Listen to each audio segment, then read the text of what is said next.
Hey everyone, it's Retro Renovo again. I thought that maybe for the 16th anniversary celebration of the Nintendo Wii, I would start off by telling a brief story, and then we're going to kind of do a quick analysis and see where we're at here in the year 2022. We're almost into 2023. Let's just do a little bit of a retrospective here. Something that a lot of us in the retro community often think about, and maybe we don't put pen to paper as much as we should. Maybe that is kind of frowned upon material or not as popular, but that's kind of what my channel here is about. We're doing some repairs of old stuff, keeping old things new, and then giving opinions along the way. So, let me tell you a quick tale. It's a cold November night, November 19th, 2006, in the Northeast. It's frigid. It's pitch black out. We have to get to Best Buy, a 45-minute drive in the dark with 1 or 2 years of driving under our belt in our first car, not enough gas in the tank to make it. Pile into the car, get to the gas station, narrowly avoid a street fight in the process, pumping gas at this absurd hour in the morning, going out into a shopping complex, getting turned every which way because we don't know back in 2006 any reliable sources that could tell us where we're actually going to be guaranteed to find a Wii, and freezing the entire time. It was frigid out, and just hoping that we might come across a console. Best Buy, Circuit City, Toys R Us, Electronics Boutique, stuff like that. Now, after a long day of searching, we ultimately found one at the Circuit City location, now out of business, as well as Toys R Us and many others. So you would think, okay, Nintendo Wii, 100 million consoles sold, second only to the Nintendo Switch. This is a huge success, right? It launched at $250. It launched with Twilight Princess. What could go wrong, right? Well, after a day like that, being in the target demographic for the Nintendo Wii, you come home, and what happens? You're greeted with the Wii mote. Now, this is a break-off point, right? And for many people, myself included, this was the moment where we said, okay, Nintendo, you are forever banished to the realm of child games and gimmicks. And Sony and Microsoft, you guys are my new family here, and we're going to stick with these guys now because we're adults now. We're grown-ups. And, this is more adult material, more graphical prowess, more computational power, higher price tags, flashier marketing. This is the way we're going. Nintendo, Pikmin's nice. Legend of Zelda's nice. This Wiimote, yeah, we're kind of embarrassed by that. This is clearly a departure. We're just kind of done with it. Now, I'm speaking for myself here, and that is how it went down for me. So here we are, 16 years later. My oh my, what we didn't know. What we didn't know. What we didn't understand. What we could never have guessed. What we could never have predicted is that we were going to see some crazy things over the next 16 years. And a lot of us often reflect very fondly of more simpler times. We could be talking about anywhere between 1985 and 2005, depending on, what your generation is. Simpler times. So the point of this video is what we didn't know, what we could never have guessed, what we never would have thought of in our wildest dreams. Here in the year 2022, almost 2023, the Nintendo Wii, in my opinion, I think is more of a powerhouse now, 16 years later, 16 years after its November 19th, 2006 release, is more of a powerhouse than we ever would have known. And it stands a test of time as an essential archival unit. In my previous videos, I discussed how the GameCube makes an excellent archive. In the 6th generation, I think that the Nintendo Wii really does hold its own here. And with some relatively easy to find accessories and just a little bit of time and very little money and a decent amount of know-how and resourcefulness, you can make a Nintendo Wii outlive your Nintendo Switch and any kind of fancy new subscription service that Nintendo might want to come out with anywhere in the foreseeable future. You could nearly guarantee with a 256 gig SD card and a launch version Nintendo Wii that has Nintendo GameCube capabilities and Wi-Fi capabilities, and a couple accessories, a GameCube controller, a GameCube memory card, and if you're into it, which I am, component cables, you can really bring the best that Nintendo had to offer, and several other manufacturers for that matter, through the Virtual Console.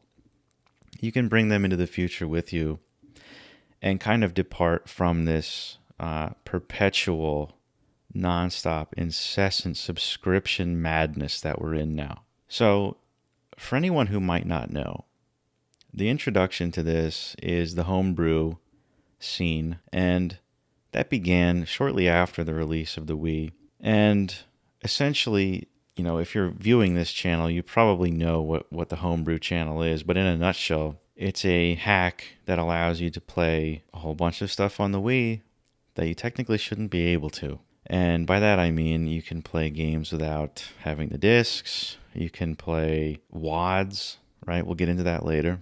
But you can use the Wii as an essential archival unit. You can rip games. You can download all kinds of content. And there are many other channels on YouTube that really dig into that. There is a lot of other content out there now that will guide you step by step into how to perform a soft mod on the Wii, which is what I recommend. But let's just cover the basics here. We're looking at, for a family subscription, $80 a year to play games that Nintendo arguably marginally wants you to play. I don't think they have a vested interest in you continuing to have accessibility to their older titles. And it just really shows itself more and more and more every year. With the closure of the Wii Shop channel, the closure of the Wii U, and a variety of other servers being shut down, as we would expect, we are now in a subscription world. And back in 2006, if we could have appreciated what Nintendo really gave us at that point in time, it's really remarkable how things have changed, and not always for the better. So this might be an unpopular opinion. We really need to sit down and think about the value that we're getting from these subscription services. In tough economic times, do you want to be spending money perpetually for things that you'll never own? And that's a concept that each one of us is going to have to grapple with over the coming years. Are we ever going to really own things again? And these are ultimately choices that for a large part of the population will be made for them on their behalf. And so the Nintendo Wii brings up a philosophical point. Are we really doing ourselves a favor by being able to subscribe to a Nintendo platform and play 20-year-old, 30-year-old games? Or is there something more to the story? Certainly Nintendo, with their arguably reduced library available to us on the Nintendo Switch Online platform, even including the expansion pack service, are they providing us something worthwhile? Ownership is becoming rarer by the minute. We are owning fewer and fewer things more rapidly, I believe, than at any point ever before. So it's my belief that Nintendo in 2022 is giving us a reasonable alternative, but an alternative that still has some questions.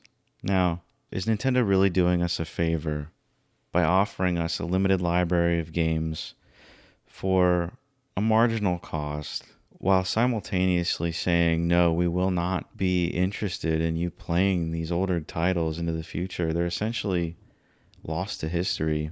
Now, that's a question that isn't really for me to answer, but it's something that we need to consider because we're going into a perpetual subscription world where video games and movies and cars likely are just the beginning of things that we will be renting or essentially be forced to rent. Now, If we can't stand strong on something as simple and inconsequential as a video game, how are we going to stand strong when it comes to other things in our lives? So I believe one of the things that we never would have thought possible was that the Nintendo Wii in 2006 was actually a hedge against what was going to come.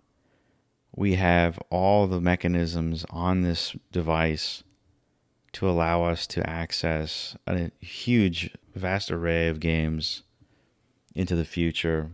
Now, light gun games are essentially a thing of the past, but with the Nintendo Wii, you can even bring those back. Now, are we going to see Nintendo offer up actual light gun games? We saw a House of the Dead remake. In my opinion, it's not very good. But you can actually have light gun games back with the Nintendo Wii. In my opinion, we'll never see any kind of service like this available on the Switch. So it really begs the question, what are we going to be willing to stand for in the future? Are we going to just keep paying over and over and over again for the same title over and over and over again? And I'm guilty of this. I think I own, 5 different versions of the early Final Fantasies. So like 7, 8, and 9. I think I own each one of them 3 or 4 times, maybe even 4 or 5 times. So the Wii on its 16th birthday, we really need to step back and say, okay, maybe these first impressions were unfounded. The gimmicky Wii mote and the departure from what we thought we were going into, some kind of new, cool technological world where games were just going to keep getting better and better. In reality, they were getting worse and worse. I think we see this going on in perpetuity. The quality and the craftsmanship of games are, by and large, getting worse. The magic of the earlier consoles is kind of being lost. As graphical enhancements are made, it's leaving less to the imagination. There's less and less text-driven content. So voice acting is ubiquitous now. Back then you had to read. That in and of itself would contribute a lot to the story. So now we're in a world where we're not really going to own games anymore. And even Nintendo has hopped aboard here. Now, they were one of the last to do this, so I do give them credit for that. But we need to really take a strong look at this. So one of the things that's also worth mentioning is the soft modded Wii is going to cost you essentially nothing, right? So $15, $20 might get you a reasonably good condition classic controller, and maybe $5 or $10 more for pretty good shape GameCube controller. And my last Wii I got for $20 at a church bazaar. So I think the most expensive part of that process was the SD card. Now, it depends on how much you value your time, of course, because setting up some of the things on the Homebrew channel were a little bit more convoluted than I would have expected. I would say one of the most difficult things is managing WODs. If you know what WODs are, you're way ahead of the game here, and I'm not really going to delve too much into it, but WOD files can be finicky, and it's one of the areas that essentially governs the virtual console content and how the Wii manages that, and it's through a .wad file.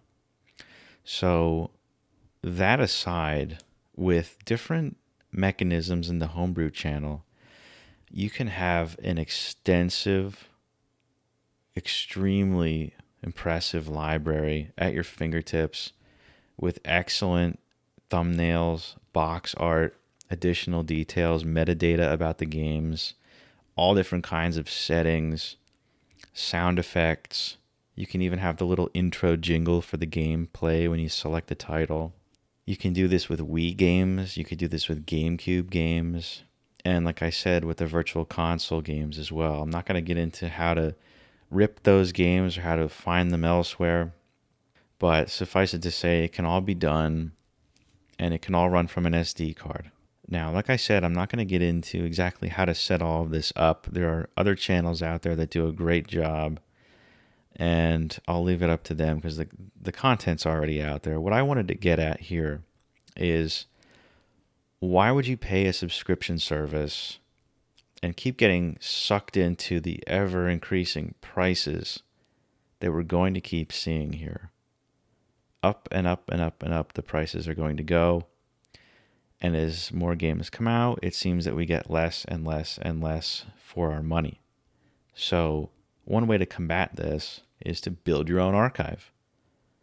Now, sure, there are some downsides, right? So if there's new Nintendo Switch networking capabilities, you might run into some issues with this.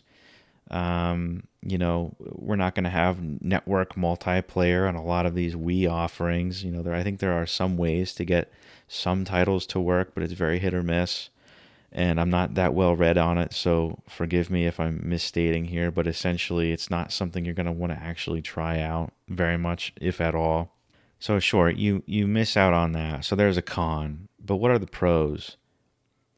For very low cost, say you have a bunch of Wii games, right? You can just rip those games, put them on the SD card if you want to. That will eliminate the chance that your Wii disk drive will fail. All moving parts eventually will fail. The disk drives are the weakest point for all consoles, regardless of whenever they were made. And, well, capacitors as well. But the disk drives are something that, are really almost guaranteed to fail. It's just a matter of when. So I've had one disk drive fail because a disk was left in it for too long while the Wii sat and collected dust on my shelf. It's my fault. Spoiler alert, don't leave any discs in your Wii. Always eject them. I don't care how long you're going to have the system on standby for. If it's just a day, 10 days, or 10 months, or whatever, take the disc out. The drive essentially becomes very unreliable if you leave a disc in for a prolonged period of time. Now, it's a very extreme circumstance. Just don't do it. That being said, for very low cost, you can have essentially, arguably, the greatest modified console available. Now, you could say that maybe the Wii U is that. I don't have one. I'm planning on working on one here soon. But, I mean, just think about it. We're still waiting. And the rumors are, I can't call them rumors, these fake leaks, these fake stories, these contrived bits about, we're gonna see Wind Waker and Twilight Princess HD remaster double pack. I mean, I've made a ton of videos on this already. It's absolutely insane. Is it coming to the Switch? When is it going to be released? Everybody's saying it's going to be in a double pack. Like, what? Okay. No evidence for it. Arguably never going to happen. We don't see GameCube capable hardware on the Switch. I don't see that thing emulating GameCubes anytime soon. Even if it could, maybe it can. I don't think it's in Nintendo's best interest to allow us to have access to that content. Why would they do that when they can just drip feed us marginal titles? Up until recently, they've started kind of giving us, okay, here's some Mario parties, here's some actual things that we're going to like, maybe some Wave Race, right? So aside from that, now why would you not? Like, why would you hope and put all of these eggs in the Switch basket and say, okay, now let's just hope and create rumor and all this narrative around Twilight Princess, Wind Waker, double pack. It's just not, it's not happening. You can have it already. You can have it on the Wii. If you already own the games, it won't cost you anything. Maybe you already have a Wii laying around. You already have it. Put some component cables in there. I don't know exactly what they cost right now. It would have to be less than $50. So you have a Wii. Maybe you found one. In my honest opinion, these things are bulletproof. I haven't seen a broken Wii yet, and I've seen some really, really, really abused Wiis. Even my essentially defective, I did it, damaged disk drive for the Wii. I was responsible for it. It still worked. It just became a little noisy. It sounded like it was going to break, but it still worked. And that thing was abused. Still works. $20? Okay, sold. Now, this to me is a platform that really has stood the test of time. N64 titles. That's what's being slow dripped. Nintendo, all the content out there right now on YouTube. What's going to be the next N64 title? There's people doing data dumps and data mining, trying to find out by process of elimination what the next titles are going to be, and trying to create all this buzz about it. These games came out 20 years ago. Who cares? Like, why are we putting all this faith and hope into a company here that, despite all of their great efforts, have shown us time and time again that they really don't care? I know some really, really diehard Nintendo fans, and they totally scoff at the concept of paying in perpetuity for things that you will never own. Not to mention Nintendo products that came out 20 to 30 years ago that you're never going to own, and you're just going to keep paying for them. It's just unbelievable. Things we didn't know. We never could have predicted that this was the road we were going to go down. Perpetual rent. Nintendo is basically rent-seeking here. Now, it's kind of unfair to single them out because every company out there is pursuing this. This is this new normal, right? But this is actually one area where it's going to cost you very, very little to kind of say, okay, I see where this is headed. I don't like it. I have a lot of nostalgia for the way things used to be because things were better, right? That nostalgia is that way for a reason. There's a lot of things that happened a long time ago that we're not nostalgic about, that sucked. These aren't one of them. We're nostalgic about them because they were great. And that's a point that I don't think is really talked about much. These eras were the best. And that's just the only way to look at it. So stop putting your eggs in the basket of, hey, if we just hope that this huge multi-billion-dollar company is going to listen to us because we like something that's 30 years old and it's been off their books since 1995. No, it doesn't work that way. Take this as one example of maybe the only time or place in your life, maybe aside from instead of watching a movie on Netflix, going out and buying the disc, right? Who does that anymore? Well, I buy some here and there. Let this be the prime example of saying, okay, giant corporation, you want my money forever without actually selling anything to me. I don't like that, so I'm going to do something else. This is the way to circumvent that. This is the way to actually do something else and step out of this perpetual subscription cycle. 16 years later, we're only finding out now that something that kind of, for a lot of people, just said, oh, this is Nintendo's departure. This is the kid stuff. I don't like it. This was actually something that we could really just hold on to. And it was essentially bulletproof. So, again, you can load hundreds of gigs of content onto the Nintendo Wii reliably, safely. If you work within the preferred parameters, read your GitHub pages. Don't do anything crazy. From what I understand, a bricked Wii in 2022 is extremely rare. I think you have to go out of your way to brick a Wii. Now, that's the first thing you hear from a lot of people who aren't familiar with doing mods, hard mods, soft mods, whatever. I don't want to break my system. I don't want to brick it. I don't want to break it. I don't want to damage something that has a lot of my old content. Now, this content on your Wii, maybe you have one from back in the day. Your content is locked onto that console. And if you brick it, you could lose it. So follow the instructions, follow the guides, read the GitHub pages. All of your childhood, potentially your childhood data, your nostalgic data will remain safe. Follow the instructions. Don't go crazy. Don't make your own rules. Don't think that you're smarter than the individuals who orchestrated these mods long ago. And just kind of operate within the known parameters here.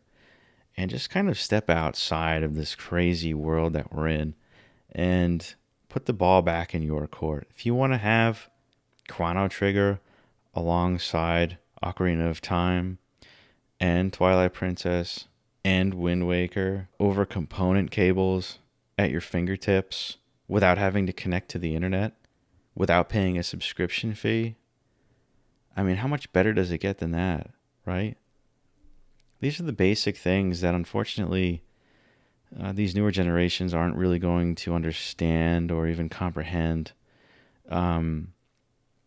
So as time goes on and these consoles get older, of course, they're going to start to fail, and capacitors, might be a thing of the past here in the relatively near future. So, short of a total capacitor shortage, though, we should be able to repair them. But the disk drives will fail, and the disks themselves will experience something known as disk rot, and the disks will essentially begin to degrade and lose their data by one chemical process or another. The data will essentially dissolve from the disk. So, short of burning a disk into gold, you're going to lose your data at some point. Now, I think there are a couple examples of some really bad CDs out there right now, but they do exist. I believe the Sega CD and maybe some others have a bad track record of disk rot, but it's going to happen, and it's going to happen to all of your disks. So essentially what you want to do is similar to all the other consoles. You want to bypass the spinning disk drive in any way, shape, or form, arguably the most safe way, of course.